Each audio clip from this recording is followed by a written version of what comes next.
আমার নাম রণেন্দ্রনাথ মিত্র। মোহন নামে পরিচিত এই বাংলাদেশে এবং পশ্চিমবাংলায় মোহন নামে পরিচিত ডাকনাম। আর আমার মার নাম ইলা মিত্র, বাবার নাম রমেন মিত্র। দুজনেই সর্বক্ষণের কমিউনিস্ট পার্টির মেম্বার ছিলেন এবং বাংলাদেশে বাংলাদেশ হওয়ার আগে পূর্ব পাকিস্তানের থেকেই তারা এইখানে আন্দোলন করছেন সাধারণ মানুষের জন্য। সেই আন্দোলন ফলে যেমন বিরাট আন্দোলন সে সময় হয়েছিল, তেভাগার আন্দোলন। সেই তেভাগার আন্দোলনে তারা অংশগ্রহণ করেছিলেন এবং নেতৃত্ব দিয়েছিলেন। তার জন্য আমার মাকে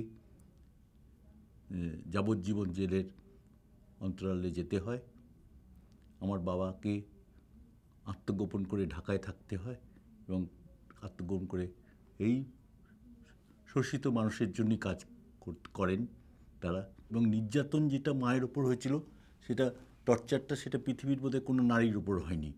সেই টর্চারটা মানে সকলেই জানে।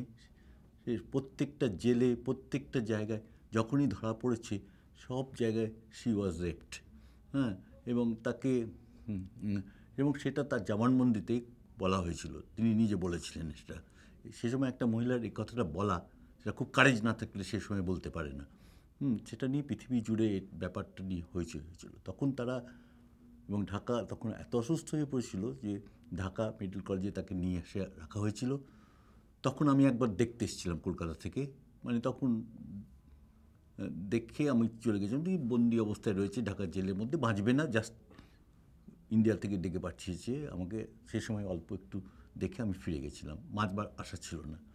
তারপর এই মৌলানা ভাসানী যে এখানে এবং অনেক বুদ্ধিজীবী ছাত্র প্রচুর আন্দোলন করে তাকে মুক্তির চেষ্টা করে, মুক্তি হয় না, তাকে পেরলে মুক্তি দেওয়া হয়। পেরলে মানে তুমি শরীর খারাপের জন্য তুমি পৃথিবীর যে কোনো জায়গায় যেতে পারো, তোমার শরীর ভালো হলে you'll be again in the prison বার।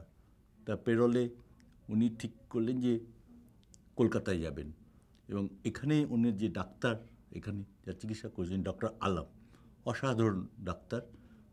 মার কথায় যে ডক্টর আলমের যদি নাম পেতাম তাহলে বাঁচতাম না। ডক্টর আলম সঙ্গে করে নিয়ে যান মেডিকেল কলেজে, এখান থেকে ঢাকা মেডিকেল কলেজ থেকে কলকাতা মেডিকেল কলেজে। তারপর বাবা তারপরে আসে। আমি আমার মাকে দেখি যখন আমি 7-8 বছর বয়স হয়ে গেছে, তার আগে আমি কোনোদিন মা বাবাকে দেখিনি। আর তারপরে তারা আবার ওই দেশে গিয়ে ওই দেশের আন্দোলনের সঙ্গে যুক্ত হয়ে পড়ে, আবার জেল, আবার ওই দেশেও একই ঘটনায় ঘটতে থাকে। সেটার বিশদ বিবরণ দেওয়ার প্রয়োজন নেই, কেন এই দেশের ব্যাপারটা। কিন্তু একটা ব্যাপার ছিল যেটা বাংলাদেশে যেহেতু বাবা এবং মা এখানকার সমস্ত মানুষদের চেনে, সংগ্রামী মানুষদের চেনে, তা সংগ্রামী মানুষরা ভারতবর্ষে কলকাতায় এলে আমাদের বাড়ির সঙ্গে যোগাযোগ রাখত। আর যখন 1971 সালে এই ঘটনাটা ঘটল, সেদিনকেই আমাদের বাড়িতে সমানে টেলিফোন এবং আসতে লাগলো।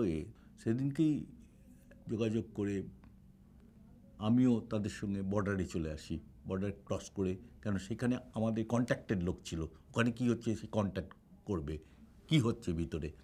তা সেই লোক তার চিঠিপত্র এবং আমাদের থেকে চিঠিপত্র দিয়ে তাদের কাছে পৌঁছে দেওয়া, এবং এই কন্ট্যাক্টটা সেই পরের দিন থেকেই শুরু হয়ে গেল। তারপরেই মণি সিং, আপনি নাম শুনেছেন নিশ্চয়ই, কিংবা যারা সব বামপন্থী লোকেরা সব, গুরুদাস তালুকদার, কাদের চৌধুরী, তারপর মণি সিং, তারপর মণিকেষ্ট সেন ফ্রম রংপুর, মণিকেষ্ট সেন, তার জেল ভেঙে বেরিয়ে আসতে, সেই সময় তো অনেক জেল হয়ে গেল ভেঙে। তখন তারা সকলেই আমাদের বাড়িতে স্থান, তারা অন্য কোনো ঠিকানা জানে না। মানে সবাই আমাদের বাড়িতে স্থান। এবং আমাদের বাড়িতে 3 ঘরের বাড়ি।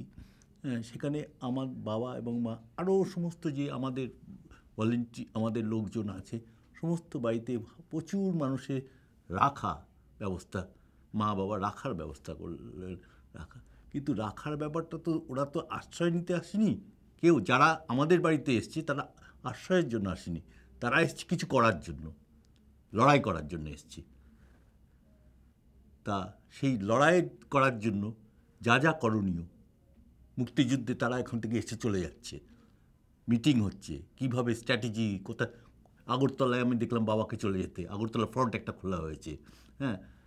আর মা করছে কি, আমার মা, যে তখন বিদেশে বাংলাদেশ সম্বন্ধে অ্যাওয়ারনেস নেই, হ্যাঁ, যে বাংলাদেশটা কি হলো, কি হবে, হ্যাঁ। এবং সে বাংলাদেশ তখন আপনি নিশ্চয়ই জানেন চায়না আমেরিকার স্ট্যান্ড, হ্যাঁ, এবং হ্যাঁ, তা এই জনমত তৈরি এবং ইন্ডিয়ার ভিতরেও জনমত তৈরি। ধরুন দিল্লিতে আমার মনে আছে যে জেনোসাইড যেটা হচ্ছে তার সমস্ত ছবিগুলো কলকাতায় এসছে একটা ট্রাঙ্কে ভর্তি করে, সেই ট্রাঙ্ক নিয়ে আমি দিল্লি চলে গেলাম ভূপেশ গুপ্তর বাড়িতে। ভূপেশ গুপ্ত ওয়াজ এমপি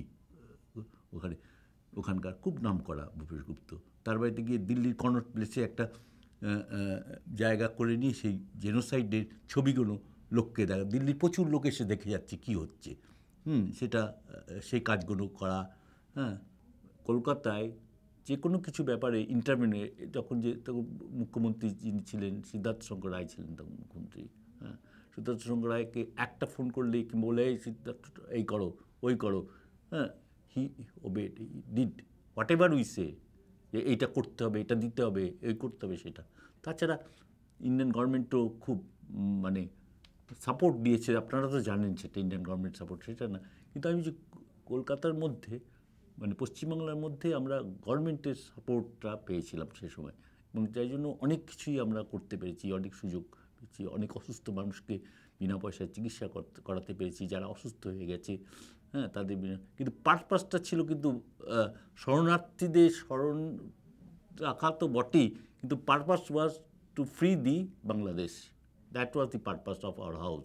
কিন্তু বাড়িতে আমাদের কন্ট্যাক্ট ছিল সব চারদিকে, কন্ট্যাক্ট, এই দেশের কন্ট্যাক্ট, সেই কন্ট্যাক্ট থেকে সময় নিয়ে আমরা খবর পেতাম। সে চলে যেত সকাল, বর্ডার পাস করে চলে, সেখানে কী হলো, কে মারা গেল, হ্যাঁ।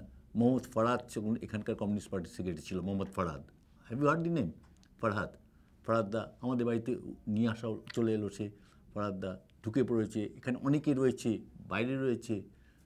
এখন যে এখানকার সেক্রেটারি মুজাহিদুল ইসলাম সেলিম, সে আমার বন্ধু খুব, মানে we are in same age, হ্যাঁ। তারা সবকে তারা দেখেছি, তারা ওইখানে মানে লড়াই চলে যাচ্ছে এবং কী কষ্ট করে তারা সব থেকেছে, তারা লড়াই করছে। ওরা তাছাড়া আওয়ামী লীগের লোকেদের সঙ্গে মানে তখন মানে কোনো পার্টির ব্যাপারটা উঠে গেছিলো, পার্টি বলে কোনো ব্যাপার ছিল না, সবাই একত্রিত মিলে কী করে কী করা যায় তার একটা অসম্ভব মানে ব্যাপার ছিল, সেটা আমাকে খুব করেছিল।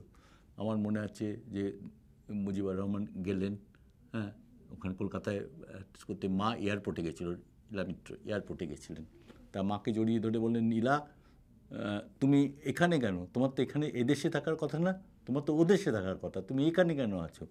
মা বলছে আমার নামে কেস আছে, কেস, সেই পুরনো কেস। বলে এখন ওইসব কেস উঠে গেছে, এখন তো নতুন বাংলা হয়ে গেছে, এখন পুরনো যে কেস মার নামে যে মার্ডার কেস টেস আছে সেগুলো তো সব উঠে গেছে, তোমার কোনো চিন্তা নেই।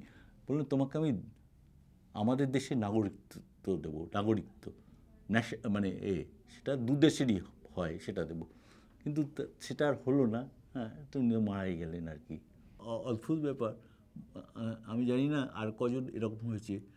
মা কিন্তু দুটো সম্মান পেল এখানে, সম্মান আর ভারতবর্ষের যে স্বাধীনতা আন্দোলনের জন্য একটা তাম্রলিপ্ত বলে একটা জিনিস দেওয়া হয়, মা সেটাও পেয়েছিল।